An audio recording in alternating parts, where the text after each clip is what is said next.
Alrighty, well, today happens to be Tuesday, and that's a day that I get to work from home.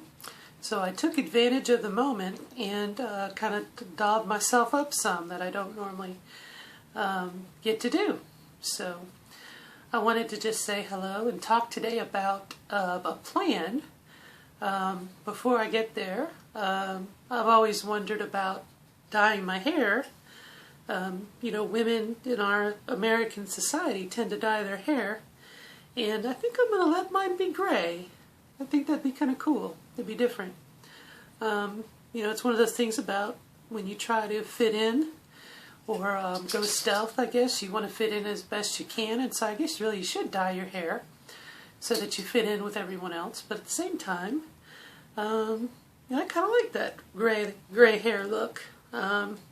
Think about from TV, gray hair Aunt Bee from, Andy Griffith Show.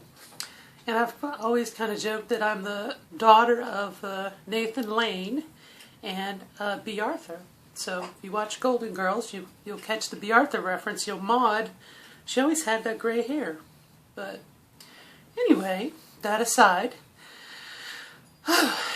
today I want to talk about, this is one of the videos that I scrapped initially, about having a plan.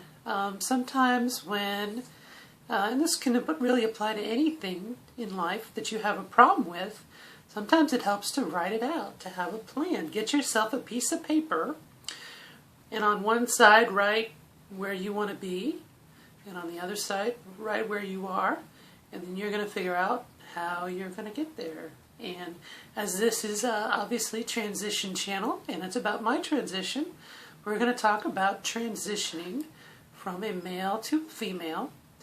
Hopefully you might find yourself, depending on where you are, and right up front let me say that this is what worked for me. It may not work for you. Everyone has different experiences. I have to wet my whistle. But it helped me to write out my thoughts and figure out, okay, how am I going to get through this process? And, depending on how much of this you want to do and where you're starting from and where you want to end up, your final point may be living as a woman, and you're going to have a gender reassignment surgery or sexual reassignment surgery, and you might go put the icing on the cake, as it were, and have facial feminization surgery or breast augmentation or a trach shave, or, that's kind of the option package, if this was a car at the end. But to begin with, way over here, let's say, you might be at the stage where you're questioning, who am I? Where am I? What are my feelings? And if you look up the WPATH Standards of Care, it used to be the Harry Benjamin Standards of Care, but if you look up the WPATH Standards of Care, it kind of outlines the procedure you have to follow, or the suggested procedure, rather. And hopefully, again, you're going to make your roadmap. You wouldn't travel to a place you've never been before without looking it up on a map, right? So you have your beginning area. You might be thinking about what you're going to do, and then you might be moving kind of a little more into transition, which is kind of a loaded word.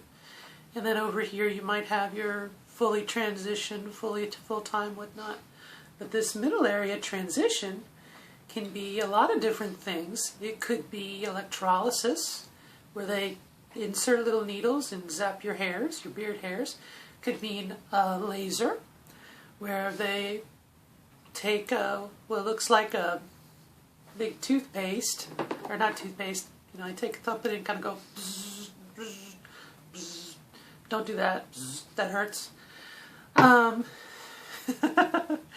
But it's, even doing laser, these are all things that take time. They say statistically that the laser will only have a success rate of 15%, which means if you start off with 100 and you do 15%, you're going to have 85% of your hairs left. And then the next time it's going to be 15% of 85. So it kind of gets less and less and less, but over time you're going to get more and more and more. And they say that usually by the 5th session you can really tell. I've had 2 sessions so far. First session was my learning session, and my second session I learned a little more about what I could expect, what I needed to do. Got myself a little bit of numbing cream for this area, and it didn't really work very well, but it was better than nothing. So that's what I learned. And that continues for a while. For me, I kind of budgeted about a year, just to make sure I had the money for the laser. You can expect, 6 weeks between sessions. So you really have a lot of time.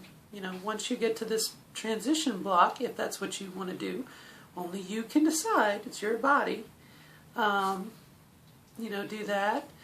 You may want to start looking at hormones. I think the standards of care used to have a time requirement, but now it's you just get a letter from a counselor recommending you. They're going to explore all the different angles. Are your transgender feelings, are they related to something psychologically? We want to make sure that you don't have other issues on the back burner that might clog up this process. We want to make sure that you're healthy.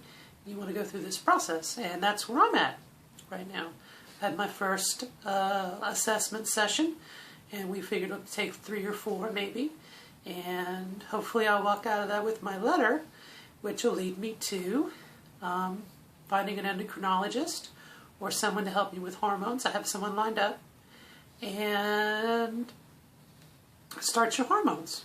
And at that point, you might be looking at anywhere between 3 to 6 months before physical changes go. Again, it's highly based on your biology, your physiology, how your body deals with chemistry. And if you wish to pursue that, continue on. Obviously, at some point, you're going to be looking like a woman. And it's time to, you'll be going for what they call full-time, or begin your real-life experience, which might lead you up to gender reassignment surgery, if that's what you're interested in. But the cool thing is, as a transgender person, you can choose whatever parts of this transition journey you want to take, whatever you want to do. You don't have to do any of it. You can do some of it. You can pick up here or go there. But the main thing of this video is to write it out, is to have a plan. That way it's out of your head, it's on paper, and periodically you're going to come back and review it. Something may happen. Maybe you get a job promotion. It gives you a little extra money and you can advance this a little more, or other life events that happen from time to time. So again, it's an individualized plan, but it's something that's going to help you out, and hopefully you won't be worried about it because you will have a written plan. It won't be something that's stuck in your head.